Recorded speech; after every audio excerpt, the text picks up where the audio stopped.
Hi everyone, and welcome back to the YouTube channel. Today I am sharing with you some cow milking. I am hand milking 2 cows now. This is Daffodil, and she calved about 2 weeks ago. So now it is my responsibility to hand milk her and Belle. So Belle calved in about July. She's been a real good milker. This is our current bull or stud, and they have been divided off again. They were originally in these 3 pens when they were born, so they're going on 2 years this year, about in March, so they're almost there. And a good time to breed a cow or heifer is 15 to 18 months. Basically, she's a small cow at this point, and she has smaller teats on her udder. She's a little harder to milk for me just because I have real long fingers. I don't have, like man hands or anything, but skinny long fingers. I can milk her, and I can say that it's gotten easy over the first 2 weeks. She was not a handled cow, so I'm just going to cut through and show you an up-close picture from below the udder, some footage of each of them getting hand milk. But our routine is feed them, clean out their pens, clip them to a harness. They each have head halters, and I can tell you the best thing to do is to order them on Amazon. Tractor Supply only has these halters available in medium for like show calves for 4-H, and it's a bit on the small side. And then we just have a hook to be able to tie them while they're getting milked. She is really calm now, and for the most part, I don't have to tie her unless my husband's kind of around here helping with something, or if she's fed too early, then she starts kind of dancing and moving around. I sit on a 5-gallon bucket while I milk them. I've got a hand milking bucket and a transport bucket just so that I can keep my bucket empty. If I were to try to milk them both, I'd end up with spilt milk with her. She kicks, she's fidgety, she's getting over it, but I still have to tie a leg, and I tie on her the leg farthest from me on the back. Then she can't pick up her leg close to me to be able to kick. Her tied leg, she tends to try to keep kicking it, so that wasn't working. And I just clip her here to the side of the pen. I keep her on a short leash. You see, I've got this going down while she's training. As she gets better, I'll raise it up so that she can have a little more movement. But she's still a bit fidgety. She flinches a little bit, but she knows the routine. So I'm going to get her hay. I've already cleaned out her pen, but I have to give her a little bit of fresh straw, and then we'll start in with milking her. So I know some of our viewers might be here interested in learning how exactly you milk the cow, and there are different techniques with different cows. This is Daffodil behind me, and I am working on Belle, and Belle has larger and longer teats, so I can actually grab her teat, isolate the milk with my top fingers like this, and then squeeze it out one at a time like this. So let me turn the camera around and show you that. Daffodil gets a strip milking. Her teats are smaller and her bag isn't as full, so a lot of times I have to do this motion with her. I'm not actually pulling on the teat when I'm doing it. What I'm doing is forcing that milk down low, and that's why in the next clip you'll see me wetting my fingers with the milk. It's just to provide that lubrication for that. So this is Belle, and like I said, I just isolate that teat way up high on her udder with my index and thumb, and then these other fingers come and force that milk out. And this is not easy to film and show you. And then it comes out in a nice stream. In the most part, that pinky is always out. And that's where people start having trouble, like with their wrists and stuff, is this type of milking motion. They say like old men that milk cows were like monkeys and their hands were stronger than anything. Well, they were going and milking an entire herd of cows by hand before the Surge bucket milker came out and the vacuum line systems in barns. So it's just repeated. I push up, and I'm not like pushing against her udder, but that's the motion that a calf does. And it's just my natural reaction or motor skill of it. You're re-gripping is what it is. So I'm lifting up, recapturing that milk in my thumb and forefinger, and squeezing it out with my others. Now, as I get going, see, I'm just doing with this one-handed, and that's awkward. You can really get going fast. I can milk this cow out from beginning to end in 14 minutes. And the other cow takes longer just because of the method of milking her.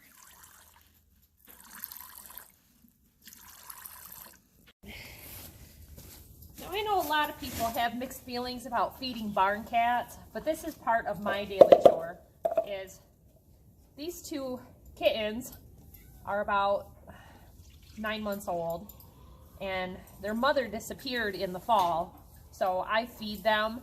They get a little bit of fresh cow's milk every morning. It's helped fatten them up to get them through winter, and just a little bit of dry cat food.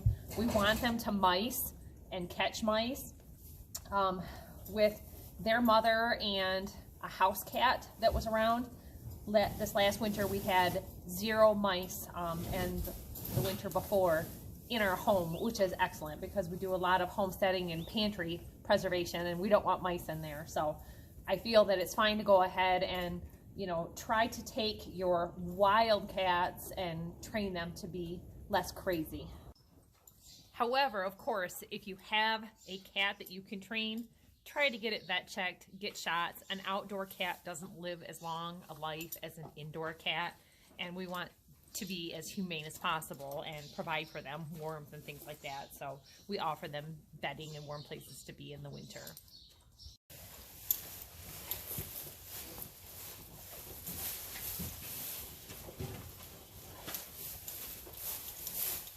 Now, a cow that hasn't been handled a lot, she's done well.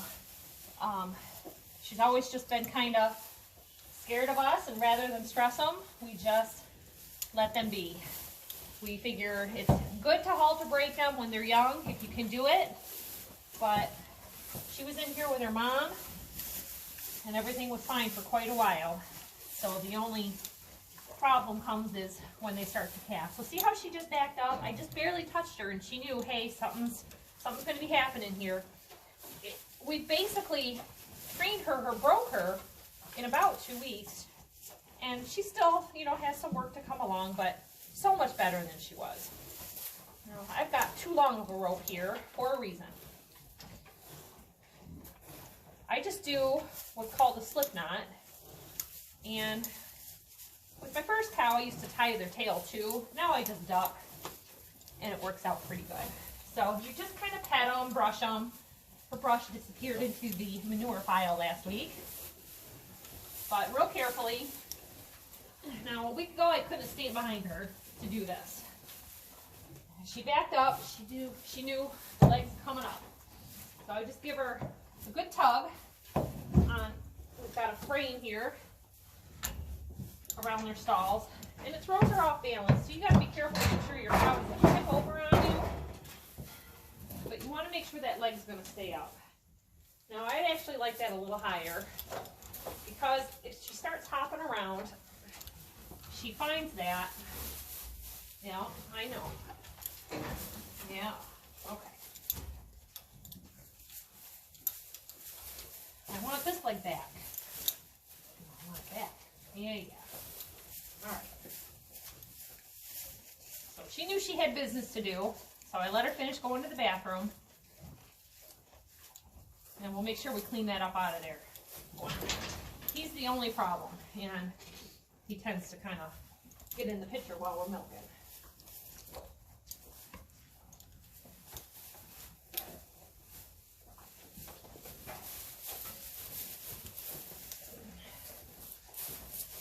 Sometimes you get little delays, it's no big deal.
say massage the udder. That's not going to do it. I've got a bucket of hot soapy water here, and I wash her butt, and I wash her teat area, her udder, her teats, and that kind of helps promote the milk letdown. Just touching them or nudging them isn't enough. She knows you're not her calf, but she knows I'm here to relieve that pressure off of her and get that milk. Now, we don't milk on the 12s. That's hard to do with a single person milking a cow, but I milk her morning and evening. I do it generally before breakfast and before or after dinner. Wintertime can be a little tough. And if you milk her too soon, you're just going to end up with a little less milk at one milking and more at the other. So now I've dried her off. And in this bottle, I've got vinegar, water, and a touch of peroxide. You can use betadine also, but that starts getting expensive. I used to do just that. But at $6 a bottle versus $4 a gallon for apple cider vinegar, I'd rather have the expense of that. A touch of peroxide, that's like 99 cents a bottle. Just hydrogen peroxide.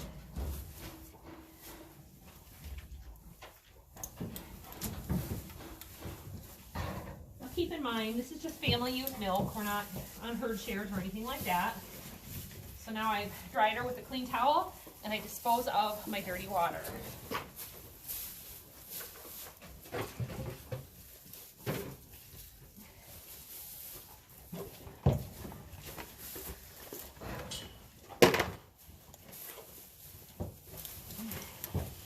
Now the first week she was milking, any getting up and moving around was a disturbance to her. So I would just set that bucket aside until I was done. So now I'm just stripping out the milk, making sure that it's clear and not globby. You can do a mastitis test at this point if you want. And with her, I like to start with her back teats, always. She's being a little bit fidgety today. And that's okay. It's good to talk to your animal while you're cleaning their pen, sing a song, tell them about your day, you know, things like that. Now, if she's a little hard to milk, wet your fingers with the milk, and that just kind of creates less friction for you and her. And with her, I do more of what's called a strip milking. I grab the teat and slide my finger down. With my other cow, her udders are bigger, and I can squeeze with my forefinger and middle finger and my thumb and get the milk milked easily. And her front teeth are a little smaller. They've come along, I'd say they've stretched out and grown a bit since her udder has grown. So now this is Daffodil's udder, and she is much smaller. They don't come down as far. The trick with her is trying to capture that milk up high in her udder, and I force it down with generally my index finger is running across the backside.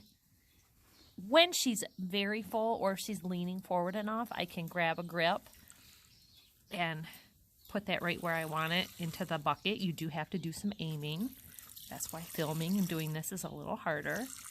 So you can do it, but I'm getting like a half a squeeze because she's so small. That's really straining that wrist area. So the best way for me to do it is with the wet fingers. I'm not trying to pull her teat, I'm sliding my hands down. So you capture the milk and then force the milk down to create that flow through the teat. And this is strip milking.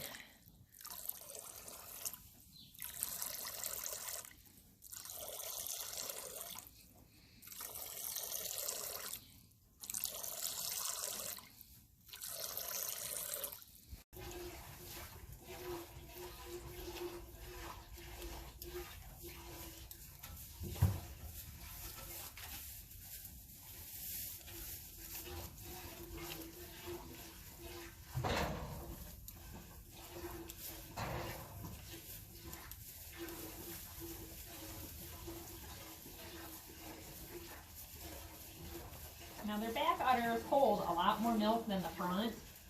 You just don't notice it as much when an udder is full. It looks like there's so much in the front, and it's just basically that back section pushing against her front udders, against her stomach area.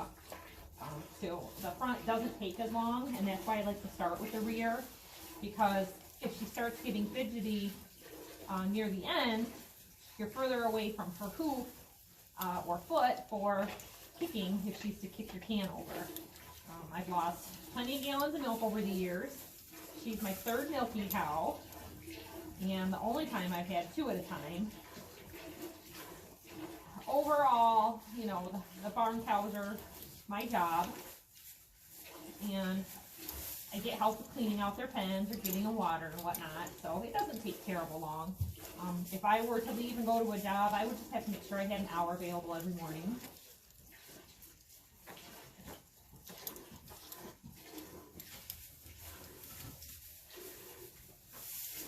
So she's starting to reach for hay a little further away from her head in her feeder.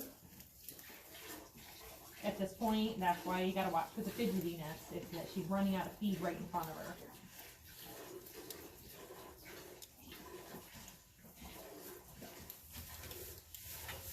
And I never feed them. These girls generally get fed twice a day. Occasionally we'll give them a third feeding in the middle of the day if the weather's gonna be extra harsh and they might need a little bit. This particular cow tends to shove all of her hay out of her feeder and on the floor, so we don't try to give her anything in between her feedings, which are only at her milking time.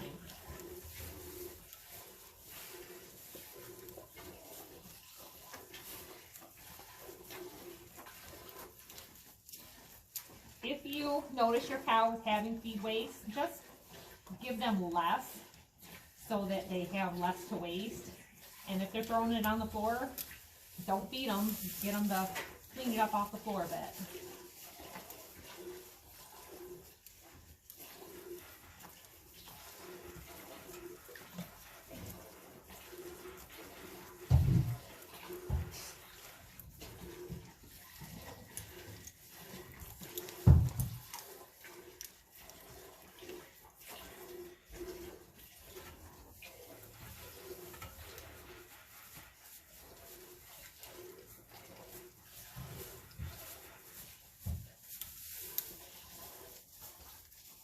Now, normally I'd be talking to her, or talking to you, you know. I just tell her, hey, I'm making yogurt today, and we're going to make some butter. Got some errands to run, things like that. I talk to her about the cats that are around and what the weather's like. You can think of things to talk to your cow about.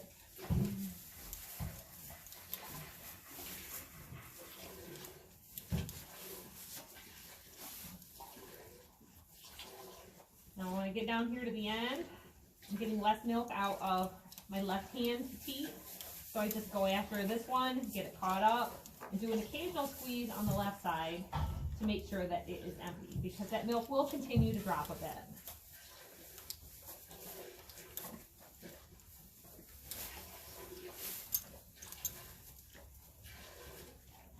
I'd say that's a key in not letting your cow get mastitis. It's basically an infection in the teat and udder, and you want to avoid that by making sure you get all the milk out.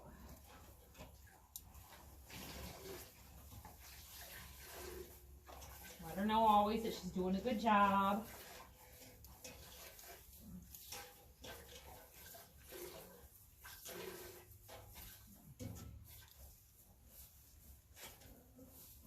Now, getting her broke to this point, like I said, it's been 2 weeks tomorrow, and she wouldn't even stand still to be touched. If she did come to the gate to be petted a little bit, you'd be able to touch her one time and then she would take off. My daughter was the one who could touch her the most, where she might stand for a minute to 2 minutes.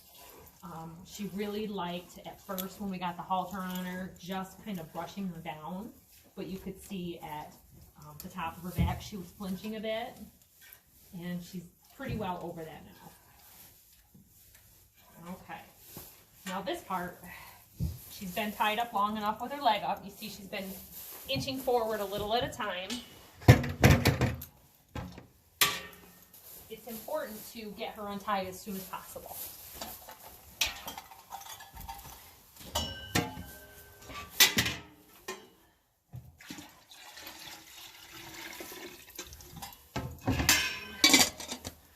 So just make sure that my milk is taken care of, out of the pen so that it can't get knocked over. And you can see she's starting to kick. She knows it's time to get untied. And I just untie her as fast as I can to get that leg down, get myself out of the way. Because it's not that she's trying to kick me, she's trying to get free. Hi, honey. Hi. How are you? Good. Good. Huh? Meg, what are you doing with this cow? She's getting milk now, too. Ooh! That's why I've been out in the barn a long time, buddy. I've been milking her for 2 weeks. Oh! I didn't know you've been milking her. Yeah. That's crazy. Now you have to. Now you have to milk a bowl. That's gonna be hard. So as soon as I get her leg untied and she moved towards you, I just kind of loosen that a little bit with my hand, and it just naturally lets loose on her leg a little bit, and then I can unloop it, and then I just double it up and put it up on the wall behind me. It's right there, and let her, she always goes back to her starting position, and then I can get her unhooked, and then she just finishes her feed, and she's good for hours. This is a real good way to milk a cow. I'm not building a cow stanchion or having to move them out of the pen. This is their place to be, and their only job is to be fed, get love and attention, and get milked and give milk. So it's a good way to do that. These cows are no longer with their calves. It's really good to let them have a calf for a little while. We're not in the business of, raising mass amounts of milk or meat for production. It's for our own family's use. So she can raise her cow calf out for, a year and a half, 2 years before they're kind of off. I think it's good to get them on feed and grain as soon as possible so that you have the full use of the cow for milk. So this is Daffodil. Like I said, I don't need 2 milk cows. We have got tons of milk. My son was just here. This is new to the whole family, and we're getting more milk than a family of 7 really needs. We make cheese, yogurt. I'm kind of getting more into, all my own homemade dairy products because that is a large expense in the budget. So we're going to be bringing that all down. Watch for more videos in the kitchen on cottage cheese, cream cheese. We did a farmer's cheese recently. Homemade mozzarella. It's great stuff to add to the family, and it's a good learning experience if you're homeschooling any kids, or just to pass that on to the kids and family in general. So thanks for watching, everybody, and we'll see you next time. Bye-bye.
wiggling.